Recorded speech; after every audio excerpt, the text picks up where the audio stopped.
Welcome to the shop. I hope you're having a great day. Man, YouTube's got this new thing, so I don't know when it's coming up or when it's... I'm trying to look here and see if it's going live, so welcome to the live stream. Hope everyone's having a great day. Man, that was confusing. Excuse me. On the old one, you just hit go live and it would go live. On this one, it buffered for a while, then it's like, you're live, and then it buffered for a while more, and then, so excuse me for that intro. Man, woo! I don't know what it is, man. When they pull out something new, they just mess it up. I was watching like Linus Tech Tips, and man, he has like 3 or 4 different places he streams to, and everyone's like, you're not live on YouTube, and every week, but I think they're getting better at it, so this is my first time using it, so I hope I'm doing it right. Woo, man. It's rough. It's rough.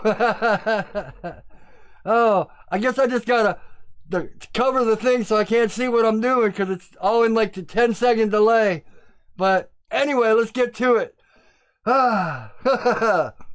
So yeah, last week I missed last week and I didn't even upload videos the whole week, so I was like, well, you know, because I've been kind of like trying to evaluate the whole YouTube thing. You know, I love making videos, but I think the whole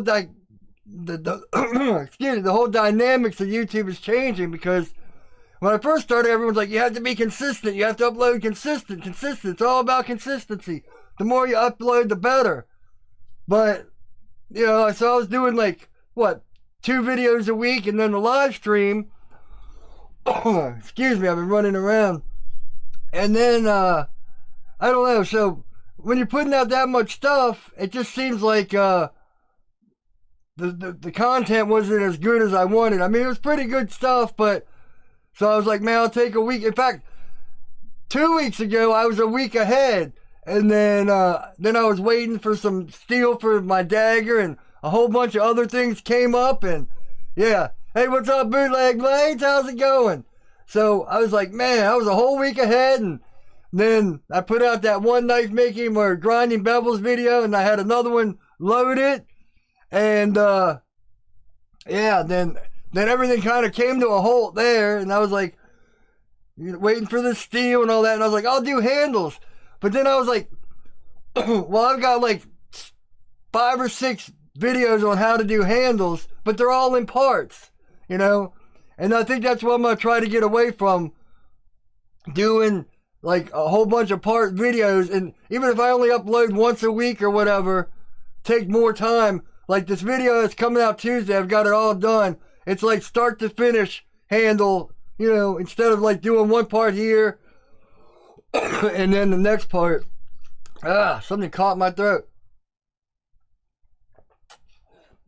I think it would be better just to do like a all-in-one build video. So, we'll see.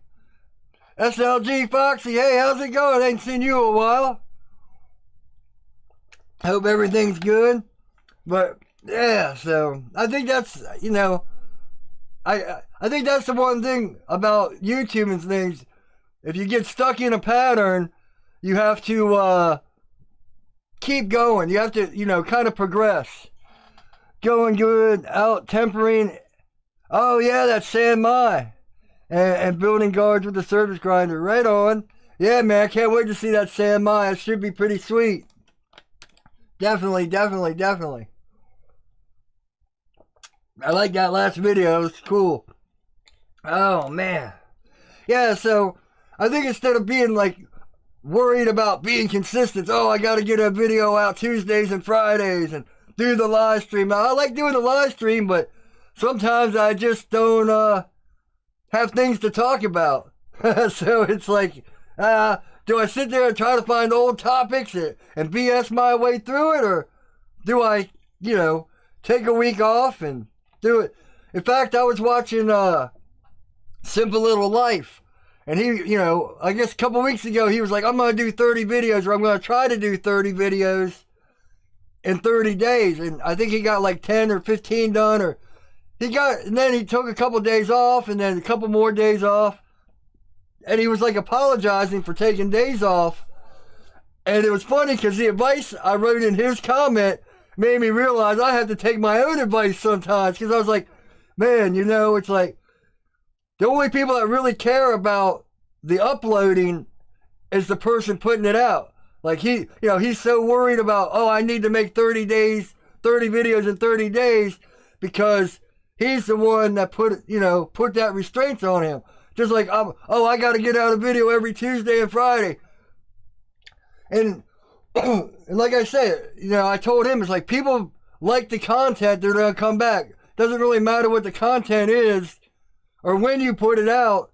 We're the ones that put that on ourselves. And I was like, wait a minute, why aren't I taking that same advice? Because it's true. As long as I put out good content, people are going to care about that more than if I keep uploading and uploading and uploading. Bootleg Blades, I'm consistent. I upload on my every week to 6 months consistently, right? But yeah, so I figured it'd be better, because I need to look down the road instead, because, man, my whole life is like, right here, right now. It has to be done right here, right now. I don't think about next month, next week. But if I put out all these videos and people watch them and all that, and it's great. But if I put out a really good video, if I put out one good video instead of 3 okay videos, that video is going to get watched more and help more people, if that makes sense. And I think, a big problem is, I see a lot of YouTubers doing this, and I fell right into the trap. You get to where you want to make so much content that you get away from what you were started out doing. Like, this pretty much started out as like tutorials, teaching people how to make knives. Well, in the last, month or two, I've done the Bowie knife and the kitchen knife, and, it's like all these builds. So instead of teaching people how to make knives, I'm like trying to teach people, oh, you got to push yourself and progress, which is good, but I got to remember to fall back. Like when I did that how to do flat grinds, that video blew up more than probably all of them I've done in a month. And, that's what made me realize, take time, make a good video instead of just keep putting out okay videos that people like. Put out content that people will love. Listen to me, Mr. Egotistical. But this is how I think in my head, so. Oh, man. Whew. All right, let's see what else. Oh, so lately, if you guys have been here a while, I've been trying to get on this, like, health kick. Like I cut out sugar and all that stuff and started playing drums as exercise and all that. Well, and then, instead of drinking Mountain Dew, I've been drinking like these B vitamin drinks and, Energizer drinks. In fact, that's what this is. So lately, I've seen a lot of people doing these ginger shots.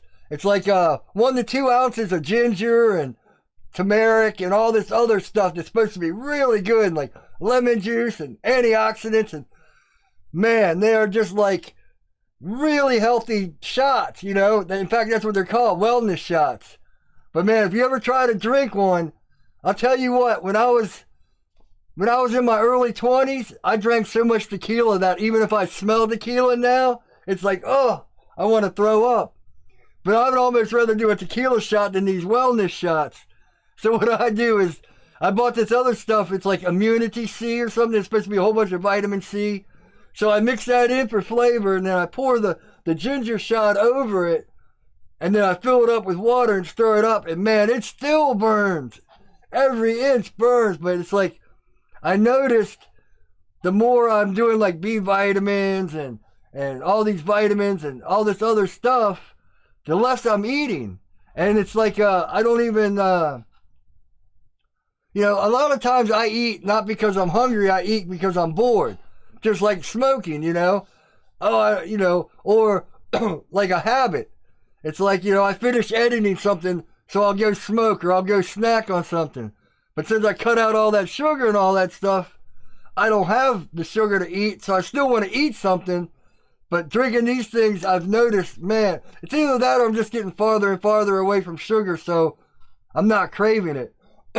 But I noticed yesterday, I've been drinking all these things. I don't think I even ate breakfast till like 3 o'clock in the afternoon. So, you know, that's always a good thing. Waking up and not being hungry and then all that other stuff. So, yeah. Woo. Man, this shop, I'll tell you what, this shop is worrying me because I haven't been cleaning it. And I've been doing all this carbon fiber and G10 and stuff. In fact, if you guys are following me on Instagram and stuff, I got the knife all pinned up. I got to cut the pins off and stuff, but it's all epoxied up and good. See, this is what the video is on Tuesday. You know, this is a AEBL steel. You can see the pins are coming through. So that's what the whole video is, start to finish, pinning. But, you know, it's basically do everything starting with pivots. Because you can see this knife is like 95% done. It's got the logo and everything in it. Stone wash and all that. And a lot of people think, oh, if you're using pivots, I'm going to put glasses on and I already got glasses. How blind am I? You know, if you've got pivots, people are like, oh, well, if I'm doing pivots, I have to do removable scales. But I think, you know, that's why I did wood. I don't usually do wood, but it's like, and I pinned it up and glued it, but I did most of this on pivots. It's like, you know, why sit there and glue the handle right to the knife right off the bat and then fight it the whole way when you can get it almost done? Because now all I gotta do is cut the pins off, sand it up a bit, and it's done. But yeah, so anyway, yeah, so I've been doing carbon, you know, I got these two done too, with this one and, oh, this is that CPM 3V that I fought, if you guys have been watching my videos. Man, this thing fought me every step of the way, but I got carbon fiber and then I got the G10. This is the first one I've done without an Anzo. It's black and blue, you know. Usually I do the Anzo patterns on it like that, you know, where it's all textured. But I was like, no, let's do it just straight up. So I did that. But anyway, so lately what I do now is anytime I have carbon fiber on, like I use this jacket, you know, I put this jacket on, but I got like my carbon fiber pants that I put on too.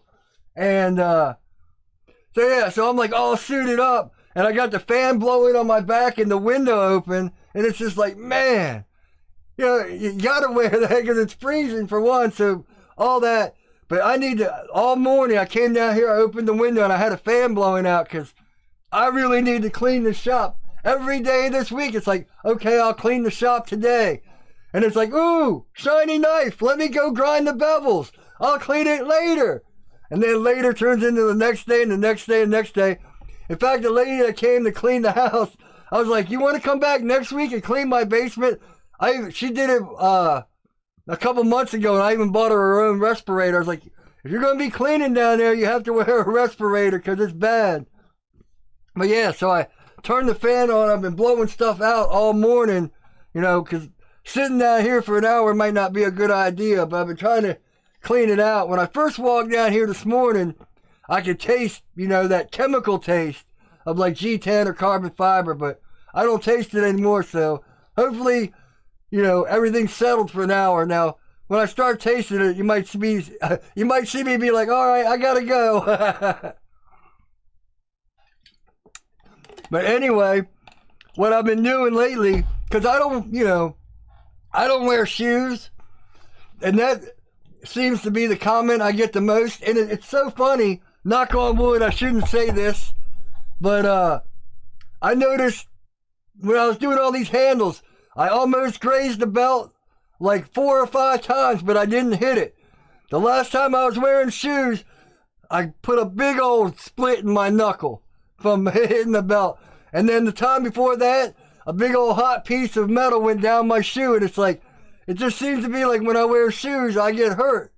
And every time people are always like, man, why are you in your bare feet? And I make that comment, it's like, because every time I wear shoes, I get hurt. People think I'm joking, and, you know, they're always laughing at it. But yeah, so oh man. But yeah, so anyway, so that means my feet are covered in G10 sitting here grinding and all that. You know, I got everything else covered from head to toe. So what I do, I don't know if any of you guys got like a laundry room sink, but you know, they come up to like, you know, right below your waist. So, you know, 30 inches, 35 inches. So I got to turn on the water, and with carbon fiber, you know, I once had a guy's like, oh no, you need to use hot water. Whenever you're using carbon fiber or insulation or all that, you turn the water on real hot so it opens your pores and it washes out. Man, that's complete bullshit. Anyone ever tells you that, you punch him in the mouth. Because I remember when we were building houses, you know, you go up and you work in insulation all day, you come down in the cold hose, and it's, you know, it's supposed to close your pores to wash the fiberglass off. But anyway, I'm like, all right, I'll try it. Maybe we'll turn the hot water on, man. I was itching for a week. So yeah. But anyway, I gotta, you know, take 1 foot. I'm an old man now. I can't step up 33 inches. I put 1 foot in there. I'm washing my feet and cleaning them all off. Cold water, getting it all clean. And I gotta step back out and take the other foot and step in and not fall on my ass while I'm trying to step over this 30-inch thing. And, oh, man. I was just like, man, look at the thing. But I don't want to drag G10 and carbon fiber all over the house. That'd be even worse. And then jump in the bed or something and get it all in my sheets. Because I did that like 6 or 7 months ago. I was working with a bunch of carbon fiber and I washed everything off. But I didn't even think about washing my feet because everything else was covered.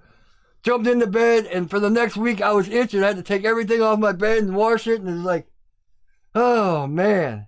I mean, my whole body was rationed from all that stuff. So, yeah. If you're going to wear bare feet, make sure to wash them before you go in the house.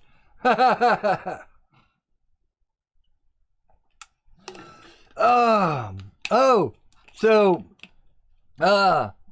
if you guys watch my last heat treating video, you know, my oven, well, I guess it's the last 2 heat treating videos. My oven got all messed up and my elements broke and I had to spline them together and rebuild the oven and put new elements in. And I thought, you know, oh, well, this is because I made the element, you know, I made the oven myself. But I was watching a John Grimsmo video. You know, he makes those Norseman knives, the folders and all that. And they had to replace the elements in their oven. So I guess it's just now I'm sure theirs lasted a lot longer than mine because, you know, I tried to epoxy in my elements so they couldn't move and they snapped. So I think that was my big problem. But I noticed that, yeah, you're an oven building fool. I still need to get the second oven up. I got a 50 amp breaker that I need to get my friend to put in so I can run both ovens at once. But that'll come down. The other oven's working so good, it's like I don't need the second oven, but it would be nice to have. Clint Winkler, what's up? Thanks for all the help. Much love from Vancouver. Right on. I've been to Vancouver. No, wait. No, I haven't been to Vancouver. Vancouver's on the West Coast. I've been to the East Coast. My parents took a trip all the way down to St. Lawrence Seaway one time. So we went like Toronto and Ottawa and all that. Canada, man, Canada is a nice place to go. Well, this was 30 years ago, so but it was real nice. Oh, man. So, yeah. So, yeah, so it's good to know that other people, like professional ovens, bust out too. So it wasn't just me. But, you know, so I guess, you know, the more you use these things, the more they go bad.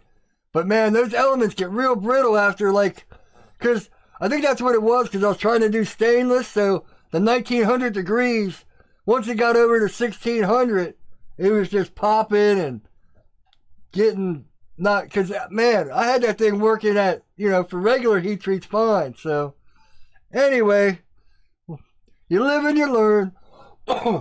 In fact, I got a couple comments about that people were like, oh man, I was thinking about building a heat treat oven, but after seeing this, I don't think I'll do it.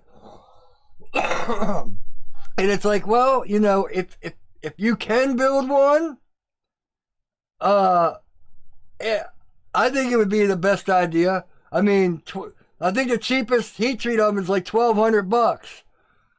Now, building mine was like $400, and most of that was shipping costs. Like the bricks, I think the bricks cost like $60, but like $80 to ship, or something like that.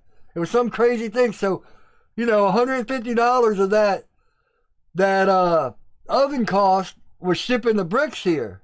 So, if you could go to a local place, someone suggested go to a fireplace, places that install fireplaces, they might have fire bricks. So, but yeah, so $400, say you even make it whatever, extravagant, and it's $500. That gives you $700 you saved, which means you can buy 14 sets of elements until you spend, I mean, that's a little ridiculous, but, now some people have money and aren't good at building.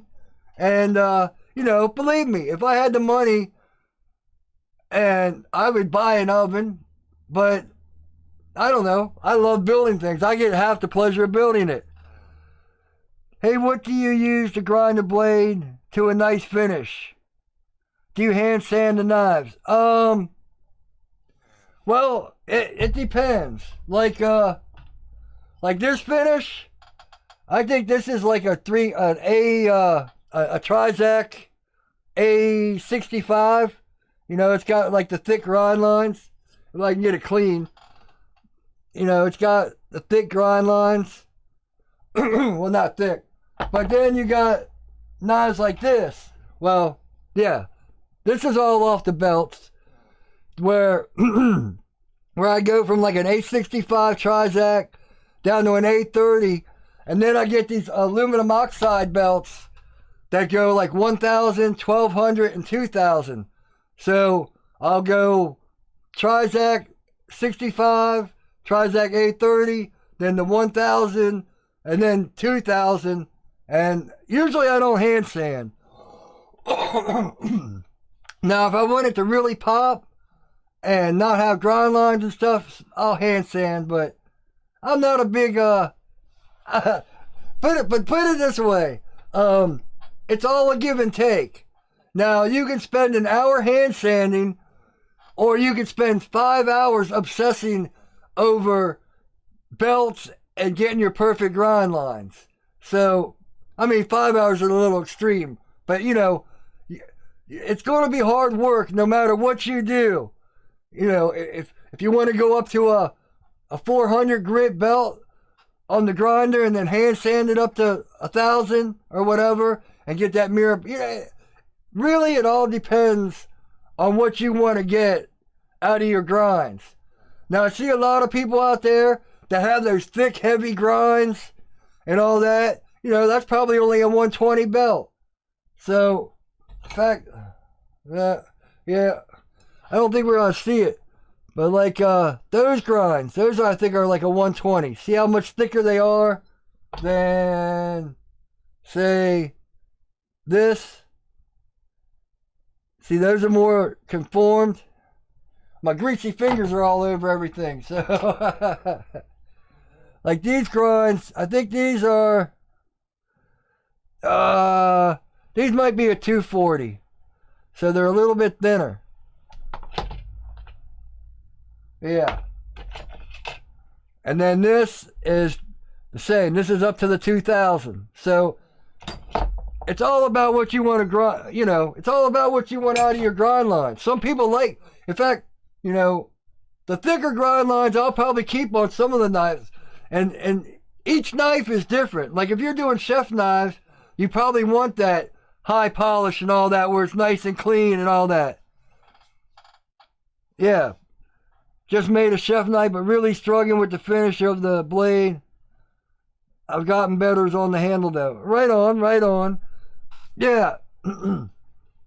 We all struggle with, man, that's, I've been making knives for 4 years and I still struggle with finishing them and all that. So, but that's like I say, I spend hours and hours on the grinder so I don't have to hand sand because I'm not good at doing the same thing. I don't like hand sanding. But when like on that Bowie knife, if you go back and watch that Bowie video, the last one, I bit the bullet and I took everything out and I hand sanded it because, man, it just made that hamon pop, So different knives, I don't know much about kitchen knives, but from what I know, some people like to leave the patina on their chef's knife so it builds up and it's better from cut. From what I hear, my friend's all into chef knives and cooking, so I listen to him talk about it all the time, but I don't really know from experience. So, oh man, whew. So, man, I have this thing about, I always save things, everything, just a little shift to the left, but, I have this thing where I save everything, I have a hard time throwing everything away, because it's like, oh, I'm gonna need that at some point, so I better save it. Well, I started trying to be like, oh, I'm never gonna use that, so I'll throw it away. And those are the ones that, man, I save everything, but then I throw a couple things away, it comes back and bite me. Because if you were here a couple weeks ago, I talked about how my shower broke and how I had to do all that plumbing. Well, I went to use the shower in the other bathroom, and I was like, oh, I never used this shower. So, I took, when I took the head off the shower, the first shower, I tried to put it on the other bathroom shower, but it had a connection. It's like in the 80s, they made a different connection. Every shower head is universally 1/2 inch, except the one in my bathroom. I had to spend like $20.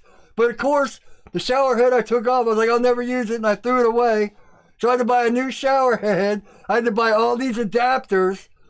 And the thing about these shower heads, the way they made them, there's 3 different types. And knowing me, I would have ordered one, and it would have been the wrong type, and I would have... so I just ordered all 3. I got to fit it up, but it's like, man, the one thing I throw away, I need. It's like, I'll never need that shower head. I've never used that shower in my life, So what happens? I need that shower head.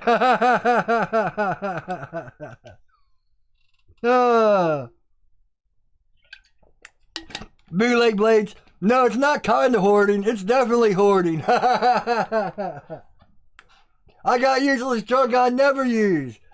But then I throw it away and all of a sudden, man, I've had that happen with a whole bunch of stuff down here in the shop too. Man, I've never even used this. Why am I keeping it? Throw it away. 2 weeks later, man, where's that? Man, I can't tell you how many. You buy something, it's like, oh, I'm going to use that someday. 3, 4 years later, you find it's like, man, I've never even picked this up. Hey, what's up, Chip? I was wondering when you were going to show up. Oh, man. Yeah. It's like, this house, this house is just filled with stuff that I never use. But man, if I throw it away, then I'll need it the next week. Oh man. Let's see. I think, man, I think I better call it here because I can feel my throat getting sore. I need that lady to come in and clean this room. Because, man, it is just covered. That whole grinder area is just black and blue. And just belts everywhere. It's like, check this out.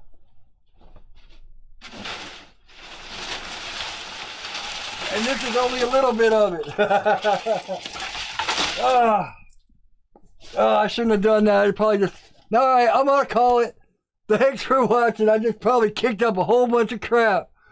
Oh, man, that was a bad idea. All right. Thanks for stopping by. And, whew, man. Yeah, I can taste it. Ugh. All right. I got shirts available on my website. I got knives up there. I got about 7 knives sitting right here that will be up there if I ever get to finishing them and all that good stuff. My website link should be up in the cards. All that good stuff. Oh, man. Yeah, I got to get out of this shop and turn that fan on. All right. Yeah, thanks for watching. Thanks for stopping by. Amazon links are down in the description. All that good stuff. Yeah, let's have a good week. I already finished the video for Tuesday, so that should be up. It should be a real good one. But, yeah, thanks for stopping by, everybody, and hope y'all have a great day. As always, take it easy.